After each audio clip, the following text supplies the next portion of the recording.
Well, we've got a really nice day today. I'm out in the strawberry patch pulling runners. Oh, don't like weeds, don't like pulling weeds. There's some spots in here that have gotten quite a few, but what I've done in my berry patch is I've planted my rows of berries through fabric, and then I put 3 inches of bark dust down. So when these things come across here and root in it, these runners, they're massive root system. So there I've just ripped one plant out of the ground, and that's the root system it's developed in that bark dust. Makes it really easy to pull runners and do stuff with them. Either, you know, pot them up, sell them, move them to a different place, fill in some of your dead spots, which is what I'll be doing with some of these. But some will go in that pipe in the greenhouse, and some of them will get sold.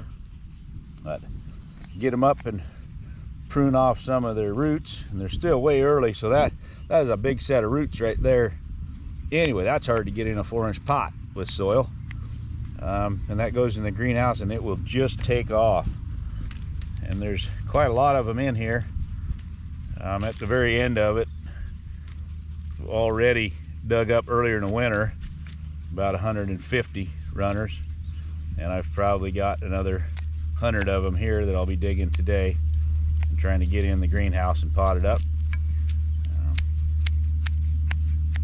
But just get them trimmed up so you can do something with them. Those roots will recover really fast.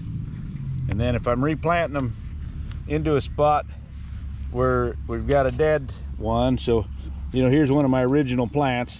It's large, that's how I can tell, and I've got them in rows. So you know, the next one down is here, so these runners don't need to stay there. But when I get a dead spot, like right up there in front of Tank's nose, there's a spot one's missing, and I will not prune the roots and get it dug in and replanted back in that spot. So we'll turn this off and maybe catch some of it in the greenhouse a little later.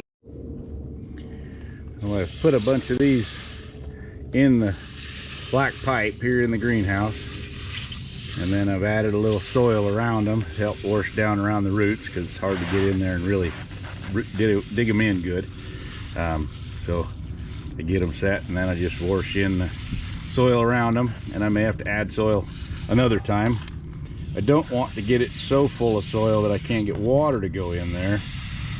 When I water, it takes forever to get the pot, the soil saturated, if you can't have some reserve on top for the water to sit while it soaks in. So this will be a nice batch of strawberries fairly early in the season. And with these are free runners that I just dig out, as you saw a second ago.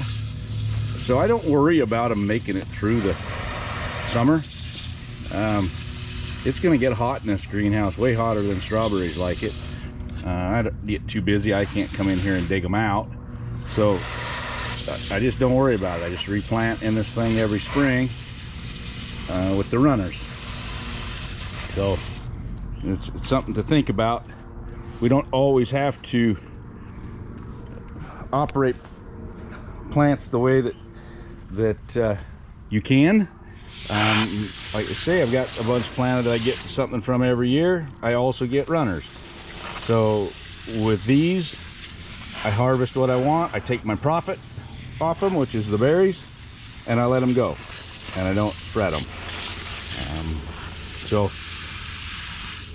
if I did that with everything, with all my berries, I'd have to buy a lot of strawberries every year to get expensive. But where I have a nice established crop that I take really good care of, and I just am able to let these go. I'm going to take some of these others, and I could put them in 4-inch pots like these, which would be some work. And I have some over there that have already been in the greenhouse a while, and they should get potted up probably first because they're trying to grow harder. So what I'm going to do is spread these out in a flat, just real similar to the way they would be if they were in pots. So my other flats, this same size, I put 100 strawberry plants healed into those when I did it in, oh, probably December. So I would pile some soil up, lay down 5 of them, push soil against them, lay down 5 of them, because they stayed dormant in here a lot longer before they really started trying to take off. So I want these guys spread out a little more, but I don't want to take the time to fill pots and use up the pots right now. So I'll just go ahead and set in about the same amount across here, which will give them plenty of room to grow and still be able to pull them out and separate the roots without any trouble. So sometimes that's what you do. And if I'm gonna take more of these out and put them back into the berry patch, there's no sense putting them in a pot and wasting energy and time doing that. So we'll just get them healed in like this. I've got 3 flats of them here to do if I do them at 18 at a flat. So here's the difference in the strawberries that I brought in December and how they're growing. They've got blooms on them, they're taking off, and the ones that I just brought in, and they'll take off really quick now. The greenhouse is warm. It's probably 85 degrees in here today, and it's probably 51 outside. So I need to get in and get these guys pulled out of here and potted up in something bigger here pretty quick, or they're going to get so root bound that won't get them apart.